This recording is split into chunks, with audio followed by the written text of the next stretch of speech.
दोस्तों ये रहा 775 डीसी मोटर और आज की वीडियो में हम इसके आरपीएम जो इसकी स्पीड है उसे बढ़ाने वाले हैं।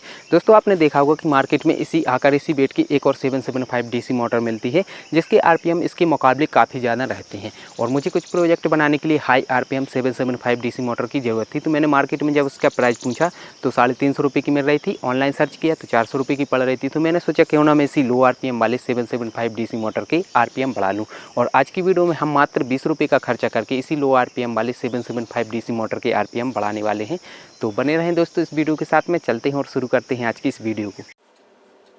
दोस्तों ये रहा 775 डीसी मोटर और आज की वीडियो में हम इसकी आरपीएम बढ़ाने वाले हैं। दोस्तों ये लो आरपीएम वाला 775 डीसी मोटर है। तो पहले दोस्तों मैं आपको इसे चला करके दिखा देता हूं। तो यहाँ पर मैंने लिथियम बैटरी 12 वोल्ट 2 एम्पेयर की बैटरी ली है, तो इससे मैं इसे चला करके दिखाता हूँ। तो दोस्तों आप इसका साउंड सुन सकते हैं कितना लो साउंड है। और जब दोस्तों हम इसे अपडेट कर देंगे फिर बाद में मैं आपको इसी बैटरी से इसे चला करके दिखाऊंगा, तो आप इसका साउंड सुन सकते हैं।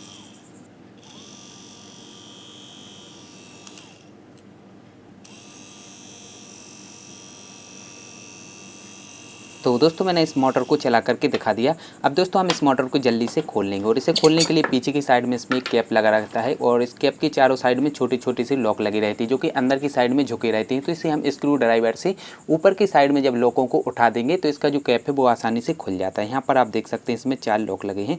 तो मैंने चारों लॉक को खोल दिया है और इसकी शाफ्ट को नीचे साइड से इस तरह से हल्का हल्का सा पीट करके इसकी कैप को खोल लेंगे और इसका जो आर्मेचर है इसे हम प्लायर से इस तरह से निकाल लेंगे। दोस्तों हम इसी आर्मेचर के ऊपर काम करके इसकी स्पीड को बढ़ाने वाले हैं। इसके दूसरी साइड में यहाँ पर एक प्लास्टिक का फैन लगा हुआ है, तो इसे भी मैं जल्दी से निकाल देता हूँ।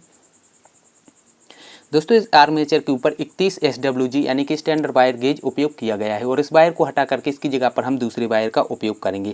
दोस्तों जिस जगह पर ये वायर लिपटा हुआ है उसे कोर या स्लॉट बोलते हैं और ऊपर की साइड में जो कॉपर वाला हिस्सा है जहाँ पर वायर कनेक्ट है उसे हम कम्युनिकेटर बोलते हैं। कम्युनिकेटर के साथ में 5 घुंडियाँ लगी हुई हैं जिसके साथ में बारी बारी से कॉपर वायर कनेक्ट है। तो हम एक एक घुंडी को ऊपर की साइड में फैला करके इस वायर को निकाल लेंगे। तो सबसे पहले हम जो लास्ट वाली कॉइल है जिस घुंडी के साथ में कनेक्ट है हम उस घुंडी को ऊपर की साइड में उठा करके इस वायर को निकालेंगे जिससे कि आसानी से पूरा के पूरा वायर निकल जाएगा। ठीक है, तो मैं जल्दी से इस वायर को निकाल लेता हूं।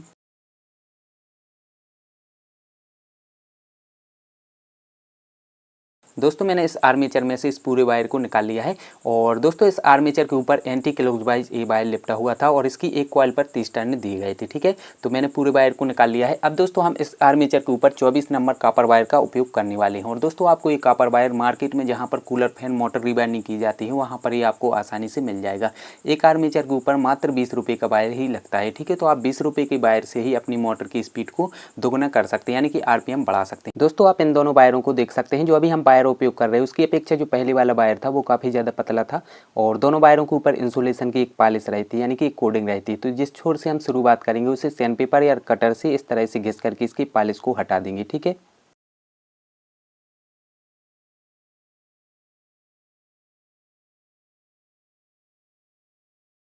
अब दोस्तों जब हम आर्मेचर के ऊपर वायरिंग करते हैं तो शुरुआत में एक प्रॉब्लम जरूर ही आती है कि हमें कौन सी घुंडी यानी कि कौन सी पिन के साथ में इस वायर को लगाना है और कौन सी कोर के ऊपर हम कॉइल को बनाएंगे। तो दोस्तों आप इस आर्मेचर में देख सकते हैं मैंने कोई भी निशान यानी कि कोई भी मार्किंग नहीं लगाई है। मैं आपको बिल्कुल सिंपल तरीका बताने वाला हूँ।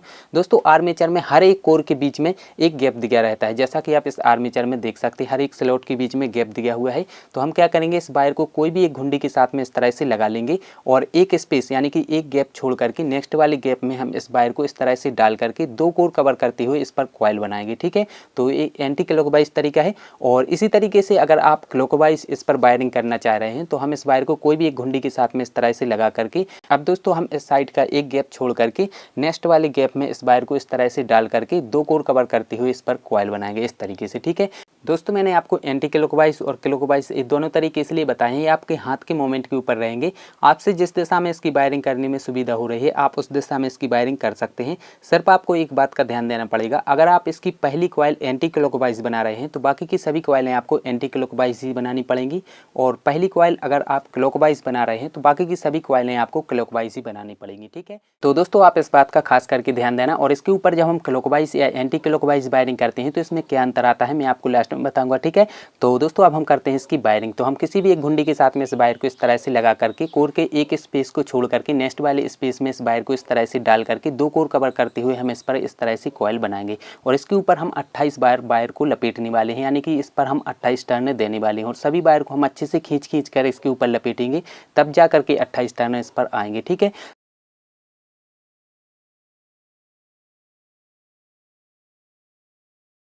तो दोस्तों मैंने इसकी पहली कॉइल बना ली है। अब जो ये वायर है इसे हम लेफ्ट साइड की घुंडी के साथ में यहाँ पर जोड़ देंगे और आप देख सकते हैं कि इसमें एक क्रॉस बन रहा है, ठीक है। अगर दोस्तों आप इसकी वायरिंग क्लॉकवाइज कर रहे हैं तो यही वायर राइट साइड की घुंडी के साथ में यहाँ पर जुड़ेगा, तब जा करके इसमें क्रॉस बनेगा, ठीक है। अब दोस्तों हम इस वायर को अच्छे से खींच करके घुंडी के ऊपर इस तरह से लपेट देंगे और इसके बाद में इसे घुंडी में से निकाल लेंगे। तो आप देख सकते हैं वायर के ऊपर हल्का सा निशान आ चुका है और जिस जगह पर निशान है उस जगह का हम इंसुलेशन हटा देंगे, ठीक है। इसके बाद में हम दोबारा से घुंडी के ऊपर इसे लपेट करके प्लायर से अच्छे से दबा देंगे। अब दोस्तों हम इसकी दूसरी कॉइल बनाएंगे। तो सेम वही तरीका रहने वाला है, हम एक गैप छोड़ करके अगले गैप में इस वायर को इस तरह से डाल करके 2 कोर कवर करते हुए इसकी कॉइल बनाएंगे, ठीक है। तो मैं दूसरी कॉइल भी जल्दी से बना लेता हूँ।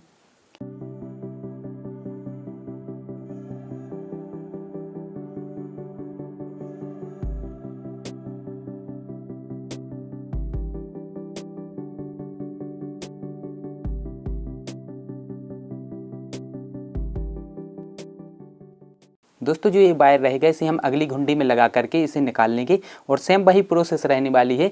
जिस जगह पर निशान रहेगा उस जगह का हम इंसुलेशन हटा करके इसे दोबारा से घुंडी में लगा करके प्लायर से दबा दें। इसी तरीके से दोस्तों हम इसकी बाकी की कॉइलें बनाएंगे, ठीक है। तो मैं जल्दी से इसकी पूरी कॉइलें बना लेता हूँ।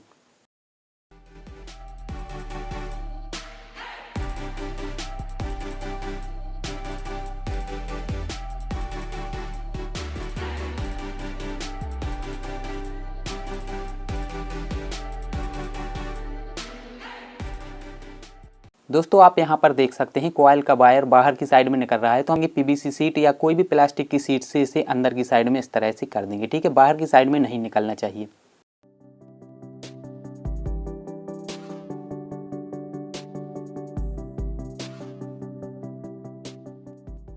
दोस्तों मैंने इसकी सभी कॉइलें बना ली हैं और जो ये वायर है इसका जो लास्ट छोर रहेगा इसे हम फर्स्ट कॉइल का जो स्टार्टिंग पॉइंट था, जिस जगह पर हमने सबसे पहले वायर को कनेक्ट किया था, उसी जगह पर इस वायर को हम जोड़ देंगे, ठीक है। यानी कि जो हमारी पहली घुंडी थी उसी के साथ में।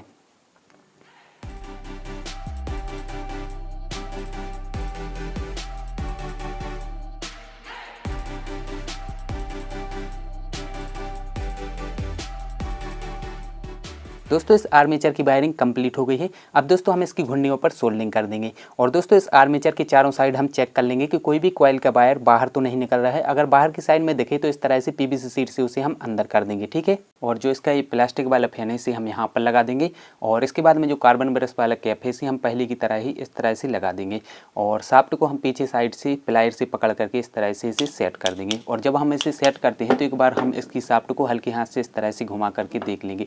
तो अभी इसमें जाम की प्रॉब्लम है, थोड़ा सा जाम घूम रही है, तो हम इसके चारों साइड हल्का हल्का सा पीट करके देख लेंगे इस तरह से।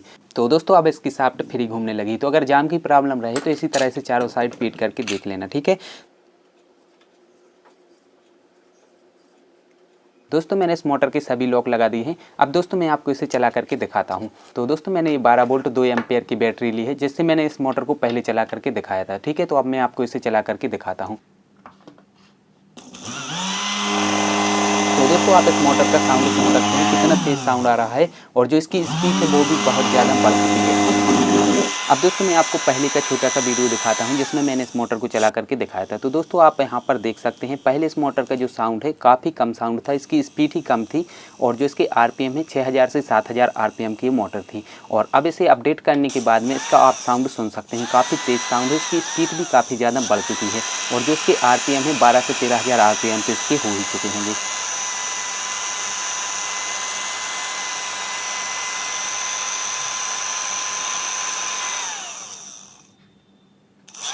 दोस्तों इस मोटर की स्पीड के साथ में अब हम इसका टॉर्क भी चेक कर लेते हैं। तो यहाँ पर आप देख सकते हैं मैं मोटर की शाफ्ट को रोकने की कोशिश कर रहा हूँ, लेकिन मोटर पर किसी भी प्रकार का अंतर नहीं आ रहा है। इसका जो टॉर्क है अच्छा खासा देखने को मिलता है। सिर्फ आपको इसी बात का ध्यान देना है, जैसा कि मैंने हर एक कॉइल पर 28 टर्न दी है, इसी तरह से आपको भी हर एक कॉइल पर 28 टर्न तो देने ही हैं।